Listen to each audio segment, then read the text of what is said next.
10 things you need to know about content creation. Yes, we're talking about media, creating videos, creating audio, even creating text sometimes for generally social media platforms. And a heap has changed in the last decade in particular, which has made things a very slippery slope to navigate if you are creating and sharing your own music or videos, or as I say, even text on some platforms. So, my name is Pete. This is the Studio Live Today podcast. If you're new around here, jump on over to studiolivetoday.com. We've got links there to all of the videos, the live streams, and of course, this podcast. And my goal here is to help you create, record, and release your best music. But today, we're going to take a little step back from that because we're going to talk about content creation. Now, let's give a little bit of background here about me and about what content creation is all about before we dive into the 10 things that I think you need to know that I've learned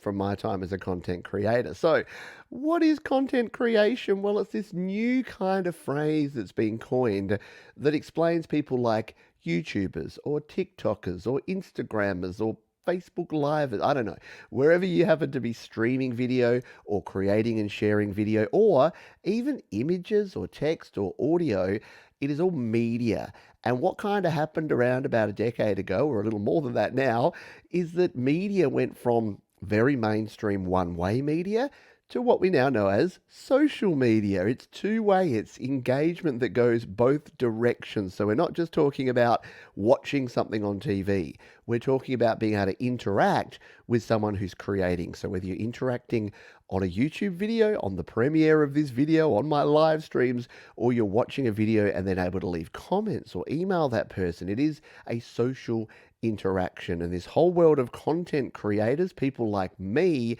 only exist because of these newer platforms. So I've been doing this for 3 years full time, more than 7 years as a part time gig as a content creator. And believe it or not, content creator is now, in a lot of surveys in a lot of parts of the world, the number one job that kids want to do when they grow up. Now, that's both really cool and slightly terrifying for someone like me who knows the ins and outs of content creation and knows that it's not all roses, that there are some challenges and some things that you do need to consider. So I'm putting this out here as a bit of a public service announcement that maybe you've got some kids or you've got some people in your life that are like, I'm gonna be a content creator when I grow up. Or someone's like, I'm sick of being an accountant. I'm gonna start making videos on YouTube or TikTok or insert platform that is now the common one here. Maybe you need to show them this video and just make sure that they're prepared. Not to discourage, because I think sharing content is one of the coolest things in the world. I wouldn't be a full-time content creator if I didn't love it, but there's some things that you do need to consider. So let's dive into these 10 things to consider about content creation. Number one, you are building on borrowed land. What do I mean by that, building on borrowed land? Well, when you're a content creator, you're putting content out there in the world, and unless you own one of these social media platforms, unless your name ends in Bezos or Zuckerberg or Musk, you probably don't own the platform that you're sharing on. And this is something that I see frustrate the heck out of a lot of people, which is, guess what? You got to play by their rules. When I put a video out on YouTube, I got to play by their rules. I've got to meet their requirements. I've got to meet their terms of service. I've got to do the tagging and the titling and the promoting and the thumbnailing and all of that sort of jazz that's actually going to get you, the viewing public, to actually click on a video and watch it, or tap on a video, or not scroll past quite as quickly if you're on some other platform. So what's the problem here? Why is that an issue? Well, the cool thing is that you get to share your media for free. So places like YouTube and Instagram and TikTok and all these places, you share it for free as long as you play by the rules. And the problem there is that a lot of people, if you either push the rules, or maybe you don't understand the rules, or maybe you're naive to it and you don't kind of know how things work, you put your stuff out there and then you get things like content claims, you get copyright problems, you get rules that you may have broken, and the platform comes in and slap on the wrist. Or it could be worse than that. If you do something really bad, they could block your content. They could demonetize you if you're making money from it. They can delete your channel. And guess what? You know what recourse you have? Virtually none. Why? Because you're building on borrowed land. It's a private company that's saying, hey, we would love it if you come and put your content up here.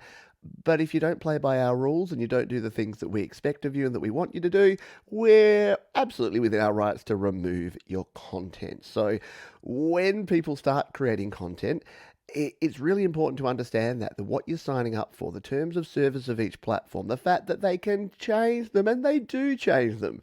If you've been around the internet, you know that a lot of the content sharing platforms have changed over time. Some have completely gone away. MySpace and Vine, RIP. So you do need to consider that. And what's the positive out of this? So what do I recommend? Well, it's to not get too attached, not build your giant McMansion just in YouTube land or Facebook land or TikTok land, because if one of those change things up or go away, if you're tied 100% to that platform, guess what? You're gone as well. So just keep in mind that you are building on borrowed land. Number two, you can't do it all. There are so many platforms now, there's so many different types of videos. If we're thinking just in terms of video sharing, you've got things like Facebook, you've got YouTube, you've got TikTok, you've got Instagram, you've got a whole bunch, you've got Snapchat, you've got a whole bunch of very niche and smaller players and categories. And all of those have different types of content. You got short form content, you got the vertical videos, you got medium form content, you got video essays, you got live streams, you've got interactive multi-live streams across multiple. You get it. There are a heap of different things you can do, especially when you're starting out with content creation. Pick one and start working on it. I think what I see a lot of content creators do when they first start out is they're like, I want to do a live stream and I want to do a podcast and I want to do short form content and I want to do medium form content and video essays. It's exhausting, and you're not going to be able to devote and dedicate enough time to learning any one of those crafts and being able to do it well. So yes, over time, expand your universe, and it kind of goes against the whole, don't put all your eggs in one basket. But I guess when you're starting out, start with one thing, and then you can experiment with other things and move around. But you do want to make sure that you know what you're doing and you're not trying to boil the ocean. Don't try and do so much that you're going to burn yourself out. We'll talk a little more about burning out later on in the podcast. Number three, along those lines, play to your strengths. So you may be amazing short form video content creator, but you can't hold engagement with a live audience. That's fine. You may be absolutely brilliant with a guest and having a co-host, but as soon as you're on your own, things don't work out for you. That's fine. You may be an old 44-year-old man and not really understand how to make these 10-second short-form vertical videos that the kids seem to be loving so much. That's fine. You don't have to do that. You don't have to do everything. And I think I see a lot of people, instead of playing to their strengths and doing things that they do really well and being the best version of them, they try to be the next Mr. Beast. Or they try to be the next Warren Hewitt in the music world, or the next Rick Beato. They're like, what if I'm a cranky old man and I yell at things and clouds, then maybe I can be the next Rick Beato. Maybe you can, but if your natural demeanor is just chilled and laid back and relaxed, it's probably not going to come across that well. I always say, I'm the best Pete Johns out there. I'm not the best Warren Hewitt or Rick Beato or any other creator you may want to choose. And I'm definitely not Mr. Beast.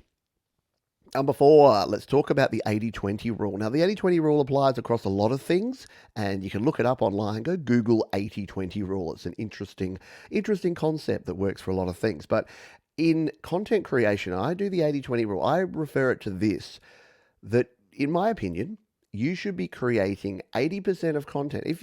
Assuming you're going to be a professional. If you're doing it for fun, this won't apply. But let's just say that you wanted to create a career or a side hustle or something out of content creation. The 80-20 rule says 80% of the videos you make should be directly for your audience. You should be doing the research, you should be looking at your analytics, you should be understanding your community, you should be listening to feedback and reading comments and finding out what your community or what your viewers or what your audience are looking for. 20% of the time, make whatever the heck you want. In fact, I highly recommend you at least have one outlet out of those. So say you make 5 videos. Make 4 videos that you know are going to do well, that are around new and interesting topics or around things you know are getting lots of search traffic, if that's the sort of content you're creating. But then just make one thing that you just have a lot of fun with. And weirdly enough, you'll be surprised that sometimes your most popular videos are the ones you kind of just do for fun. Now, for me, my example of this is that I do a show every week called The Happy Hour, where I sit down for an hour and I play acoustic versions of songs. I just enjoy it. I live stream it. You can check it out over at studiolivetoday.com. It's a heck of a lot of fun. We've been doing it for more than 3 years now. So every week, people know that they can rock up on a Sunday afternoon or a Saturday night, depending where you are in the world, and we spend an hour playing music. Now, I love that. It's my outlet. It also has some benefits, though. A lot of people really enjoy that show. And for me, the personal benefits is I get to make sure that I'm continuing to hone my guitar playing and my singing, that I'm not just doing video content creation. I'm actually practicing what I preach, so to speak. So having that outlet is really, really good for me.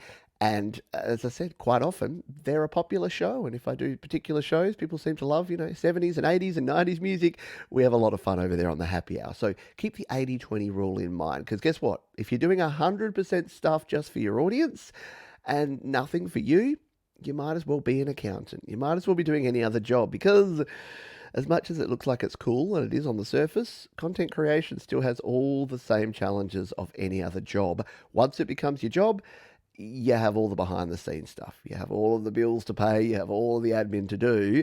The actual content creation is just kind of the little 10% sitting on top. Number 5, perfection is a myth. If you are a perfectionist or you have perfectionistic tendencies, content creation is going to be very difficult for you. And a lot of musicians, a lot of music creators that move into content creation, especially if maybe you're really good and you've really honed your audio skills, applying video skills to those audio skills, it's not always the same thing. It doesn't always work out the same way. And you may be amazing, you may be producing amazing audio, and as soon as you put in front of a camera, or as soon as you have to record something at a video or even text or whatever else, because again, media is media, it can be all sorts of things, it doesn't work out for you.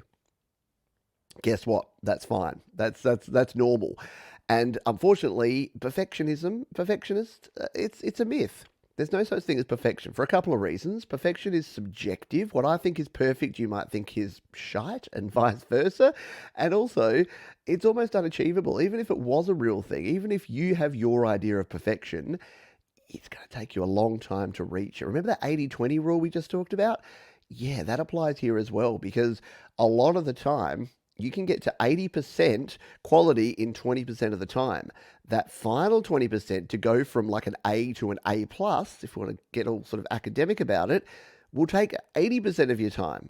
Like, flip that around. So would you rather, here's the question, would you rather pump out 80%, 5 A's or 1 A plus? Now, maybe some of you are saying, I'd want that 1 A plus. Quality is important to me, Pete. Sure, but you got to realize that you're sacrificing a heck of a lot of time to get yourself up that extra notch, especially when you're starting out. I'm not saying embrace the jank, but I kind of am a little bit. As you're learning, you will work out what works for you, but you're not going to be perfect. Everyone starts at 0, and your first 10, 50, 100 videos may require a lot of work. Here's the thing. Go to this channel. Go to studiolivetoday.com. Scroll back to 2016 when I first started creating videos. They were pretty rough, but by doing those and by getting the practice in, practice makes progress, and you improve over time. Number 6, vanity metrics don't matter, except when they do. No, vanity metric. What are we talking about? What's a vanity metric? Well, that's your subscribers, your followers, to a lesser extent your view count and your watch hours. All of these platforms will give you a lot of numbers, and the numbers can be numbing, and they can also create the wrong perception and the wrong behaviors. What do I mean by that? So, vanity metrics are exactly as they sound. If you look in a mirror and you're just looking at things and you're like, wow, that looks really attractive. Well, that's vanity. And it's the same with YouTube. When you look at your YouTube and you look at your subscriber count, the vanity metric is going, wow, I have 1,000 subscribers.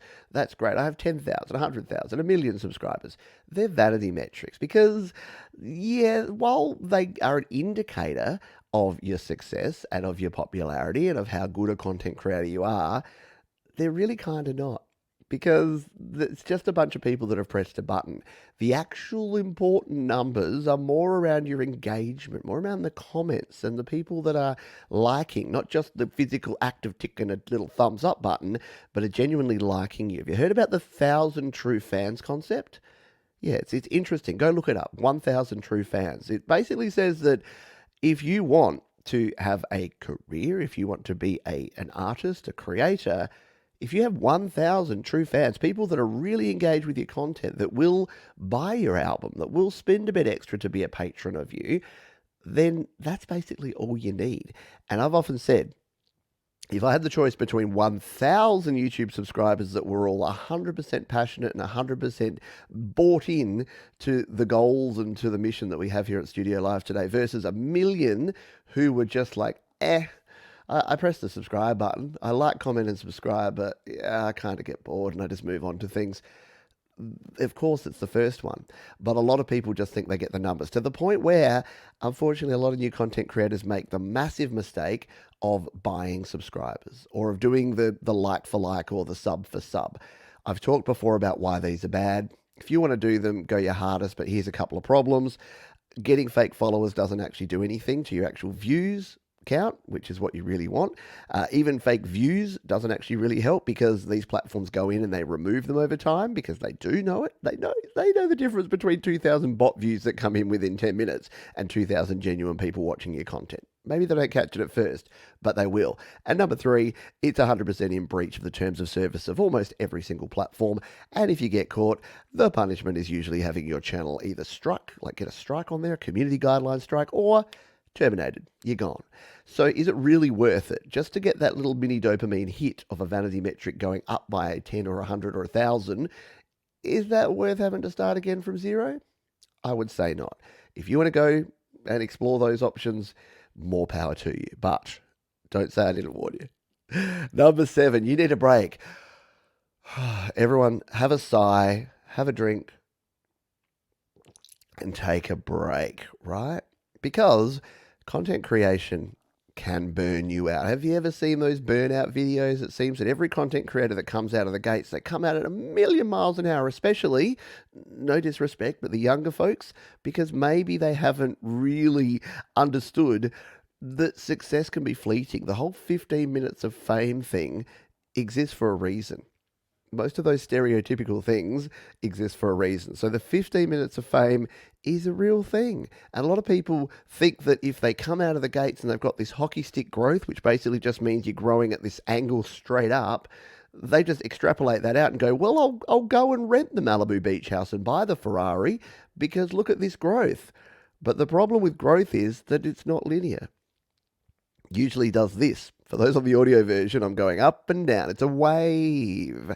So you ride the wave and you make hay while the sun shines. But guess what? Sometimes there's rainy days ahead, and that's going to drop things back down again. So unfortunately, if you just put all your eggs in one basket and you say, right, things are great, they always will be. And then you're like, what, bubbles can burst? Yeah, they totally can. So what does that have to do with taking a break? Well, it just means that slow and steady wins the race. Think of the tortoise and the hare. The reason that I've been doing this pretty consistently for 7 years, and I have been riding the wave. Now, thankfully, because of the efforts I've been putting in, my wave is just slowly drifting up, but I've never had a hockey stick growth up, and therefore I've never had a crash back down. But when you are really putting in that effort, it is really easy to get burnt out. It's easy to just be pushing so hard because unlike a regular job, think of your regular 9 to 5 job. As a content creator, and we meaning I, have some level of control over that. And if you start looking at the metrics and you start realizing that, hey, what if I did 2 videos instead of 1? What if I did 3 videos instead of 2? What if I did 10 videos? If you think in terms of that, but it doesn't really work that way. You, will saturate your platforms. So you're basically splitting up who might have watched that one video across 3 videos. That's usually not a good thing to do. And the other thing is you're just going to burn yourself out. You're just going to be exhausted. You're not going to be able to get the quality in that you need. So sometimes if you're feeling that way, if you feel like, oh, if I just do one more, sometimes you might just need to walk away, go play a video game, go for a walk out in nature, go play with your pets or visit your spouse or children because they probably miss you if you've been creating a lot of content. So just keep that in mind. Unfortunately, like a lot of things, it's addictive. And it's if you're passionate about it and you want to be successful, creating content can be super addictive. And anything that's addictive can also have side effects. And just be wary, be conscious of those side effects. And when you need a break, take a bloody break. Number 8, use what works for you. Yeah. So when you're creating content, people say, "What do I use? What do you use? I'm going to use what you use." No. I know content creators that use the most fancy Premiere Pro. They know all about those. I see, I don't even know the words for them. They know about color correction, and they have digital SLR cameras, and they spend hours tweaking their settings. And then I know people that grab their iPhone, that fire up the camera, point it at themselves, throw it into iMovie, and then release that. Is either of those right or wrong? No. But for some creators, they will want to do it the most complex way because they really are passionate about that sort of thing. And other people want to get their message out. Now, the most important thing, it's a bit like music. If you've heard me rant about music creation before, I talk about it in terms of in the digital world, it's all ones and zeros. So whether you use GarageBand or Logic or Pro Tools, it's all digital, it's all ones and zeros. Now, yes, can you use better quality gear and get better results? Yes. If you use some lighting instead of just not having anything, is that going to give you slightly better looking video? Yes. If you work on your audio and make sure that you've got a good microphone, is it going to be better for the end user? Yes. But you can work on that over time and you can get decent results without breaking the bank. I mean, I'm lucky enough to have a home studio here, but mine is very humble compared to what a lot of people use. I got a couple of $20 softbox light there. I've got like a $100 microphone, and I happen to have this nice new Rode stand, which cost me about $100 as well, going into like a $300 mixer and recording. So that's not exactly high end in the scale of a content creator. You could spend thousands, tens of thousands, hundreds of thousands. But you know what you could also do? Get yourself a $50 Blue Yeti USB microphone, plug it into your computer and record. Get yourself a $100 webcam, plug that into your computer and live stream. You don't need all the bells and whistles. So use what works for you. Don't stress yourself out because you don't know Premiere Pro, you don't know how to color correct. Just create stuff. And if you're sending a good message and if you're creating content that people find valuable, then that's good. And good enough is often good enough. I mean, yes, you can make mistakes like have really terrible content. If it's really echoey or really distorted or you're clipping your sound or you look like your cameras look like it's a potato, yeah, you might need to upgrade over time. But it's usually not the case. I've seen people with amazing studios, all the RGB lighting in the world, a great DSLR $2,000 camera, great audio equipment, and they're sending a really boring, irrelevant message. Would you rather that, or would you rather someone with a little bit less gear telling you something that's really interesting or fascinating storytelling, or you get the gist. I know you know what I'm saying. Number 9, respond to comments or don't. Really, you can go a few ways with this sort of thing, but the reason that I respond to every single comment that I get on every single video and have done for the last 7 years, no wonder my hair's going grey. No, is that most of my feedback, most of the ideas I get for future videos, most of the direction of this channel has all come out of the comments that you have left on my videos. Not only the comments on videos, but social media posts and comments and things on the Instagrams and the Facebooks and all the places. The reason that I highly recommend this, especially when you're starting out, is it's the best way to know what's resonating. You may think that you're absolutely hitting it out of the park with the content. You're like, why is no one watching this? And then you read the comments and you realize people are saying, oh, really, really well done video. I'd love for you to make a video about this instead, though. This is what we're really suffering with. Maybe you've made a video that another 10 creators have already made. So people already know that stuff. You find out all this stuff just by putting your ear to the ground and listening to what people are saying. The whole reason, I always say social media should be social. It's a two-way street. It's two-way communication. So if you're watching this video on YouTube, you may jump down to the comments right now. Test it out. Give it a go. I dare you to. I double dare you to. Leave a comment on this video if you're watching this video on YouTube. I will reply. It may be a thumbs up and a smiley emoji, but I'll reply because everything needs to be acknowledged and everything that you leave here is read by me, whether positive, negative, and everything in between. Now, if you're going to preach some hate or if you're going to leave a horrible comment, you'll probably get deleted. But that's okay because, as I like to say around here, it's not a democracy, it's a petocracy. What about number 10? Well, I wanted to finish with this, and that is keep learning. Yeah, the only people who are not learning are those who think that they've know it all.